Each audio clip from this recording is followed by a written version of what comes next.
As hunters head to the woods, they're being asked to watch for deer that have signs of chronic wasting disease. It's contagious among deer and is always fatal to the animal. Our Stephanie Poole joins us live in the studio with more. Yes, according to the Mississippi Department of Wildlife, Fisheries and Parks, there have been 19 confirmed cases of chronic wasting disease in Mississippi. The department is asking all hunters to have their deer tested. From October to February, hunters head outdoors to enjoy their favorite pastime. But some of the game could already be infected.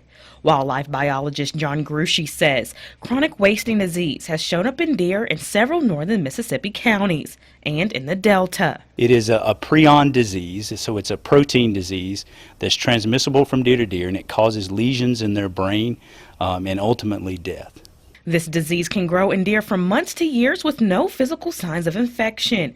Gruchy says hunters should have their deer checked. We want people to know there's never been an actual case of a human being contracting chronic wasting disease from eating eating the meat of an infected animal. It helps the agency in terms of our ability to manage and monitor the disease. We want to know the location and prevalence of the disease, and the most efficient way for us to do that is by getting hunter-submitted samples. The steps to having your deer tested are very simple. We would ask that hunters come to the drop-off location, having removed the head from their deer. They can also take the antlers off before they get here. If they can leave us 4 to 6 inches of the neck of the animal, that gives us a little bit easier time testing the animal. During drop-off, Gruchy says to place your bag in the cooler, take a receipt. Results are usually available in about 3 weeks.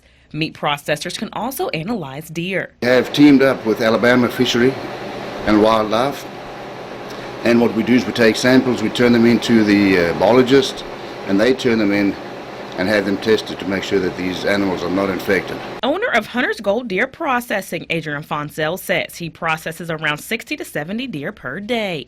Even though the state of Alabama hasn't seen any reports of CWD, Foncel says it's important his customers are given the best quality of cuts, all beginning with an examination. Being able to look at your meat and make sure that your meat is clean, that it's non-infected, it doesn't have a smell, make sure that there's no blisters in the rib cage. In the meantime, hunters should practice safety cautions and have their deer tested located in their hunting areas.